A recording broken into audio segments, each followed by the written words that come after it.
Marwadi university మంచి భవిష్యత్తు కోసం తెలుగు విద్యార్థులు ఇష్టపడే యూనివర్సిటీ. కాల్ 9059052378 9059052379. మేము చేయవలసిన కర్తవ్యాలు, మేము చేయవలసిన బాధ్యతలు మాకు ఉంటాయి కనుక దాన్ని మేము ఎప్పుడు కూడా అది కష్టం అని అనుకుంటే అనారోగ్యానికి దారితీస్తుంది, అది ఇష్టం అని అనుకుంటే ఆనందంగా ఉంటుంది. చాలా కరెక్ట్ స్వామి అన్నమాట. ఏదైనా ఇది మనది, మన పని అని అనుకున్నప్పుడు దానికి రాత్రి పగలు, నిద్ర, ఆహారం, ఆకలి అనేవి సెకండరీ అవుతాయి.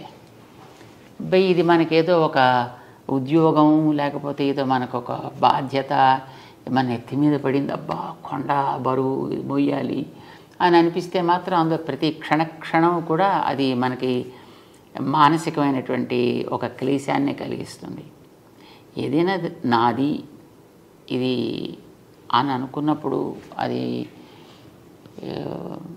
బహుశా అది ఎప్పుడు కష్టాన్ని అనిపించదు. అంచేత మేము ఏదైనా పనుల్లో ఉండేటప్పుడు ఒక్కొక్కసారి మాకు రాత్రి 1 గంట 2 అయిపోతూ ఉంటుంది. దాని తర్వాత ఎప్పుడైనా ప్రసాదం తీసుకోవడానికి ఒక్కొక్కసారి సమయం కుదరదు. ఏదో బయటికి వెళ్ళి జనాలతో తిరుగుతుంటే ఇంకా అది పూర్తి అయిన తర్వాత తప్ప లోపలికి రావాలి అని అనిపించదు. అక్కడ ఒక 10 మంది జనం ఉంటే ఆ 10 మందిని మనం క్లియర్ చేసేసి వాళ్ళని పంపిస్తే తర్వాత మనం ఏదో మన కార్యక్రమం చూసుకోవచ్చు అని అనిపిస్తుంది. బయట ఒకళ్ళు మన కోసం ఎదురు చూస్తూ కూర్చున్నారు అంటే అది కొంచెం మాకు రెస్ట్లెస్గా అనిపిస్తుంది. సో వీలైనంతవరకు ఎప్పుడు కూడా అలాగే బయట ఉండేవాళ్ళని క్లియర్ చేసేసాకనే తర్వాత మేము మా కార్యక్రమానికి పెడుతుంటాం. కొంచెం ఆలస్యం అయితే అవుతుందని అనే ఉద్దేశంతో. ఇది సహజంగా ఉండే ప్రేమ కలిగిన వాళ్ళకి అది అయ్యో కష్టం అని అనిపిస్తుంది, అది సహజం. బట్ అది బహుశా మేము అనుకుంటాం అది ఒక రకమైన ఆశీస్సు అని అనుకుంటాం. అయితే స్వామి, ప్రకృతి ధర్మం ఒకటి ఉంటుంది కదా శరీరం మీద.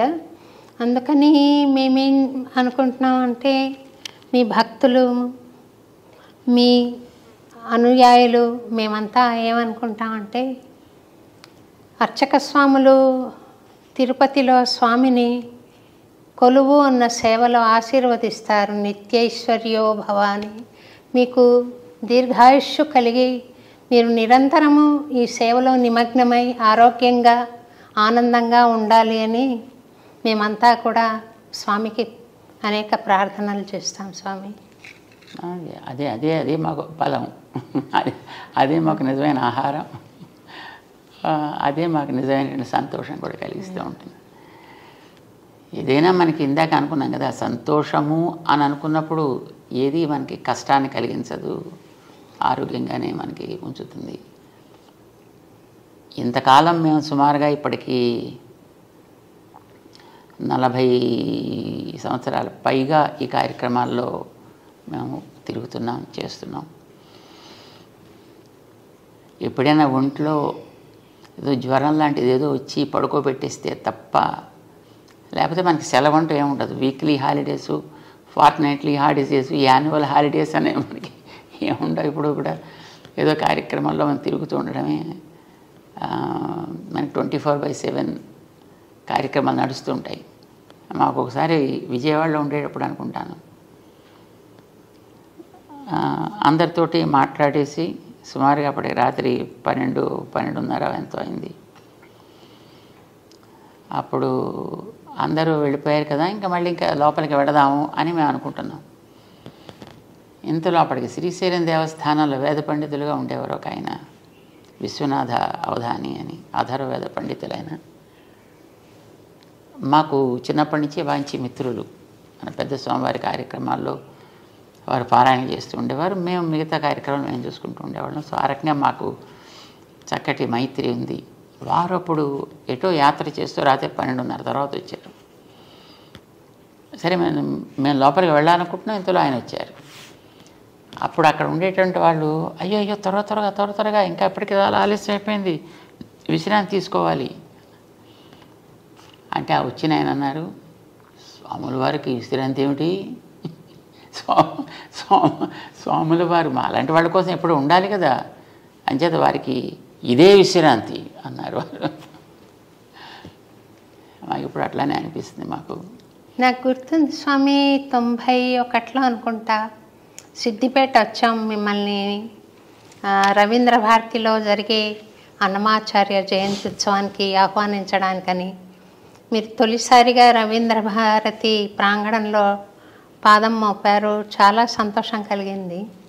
ఆ రోజు పిలవడానికి వచ్చిన రోజున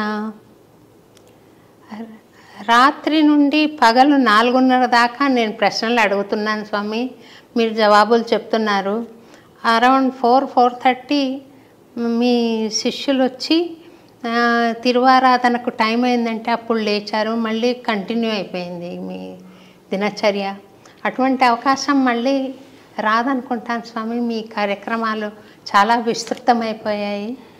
అది ఒక అద్భుతమైన జ్ఞాపకంగా, అనుభూతిగా, ఆశీర్వాదంగా నాకు గుర్తుండిపోయింది స్వామి.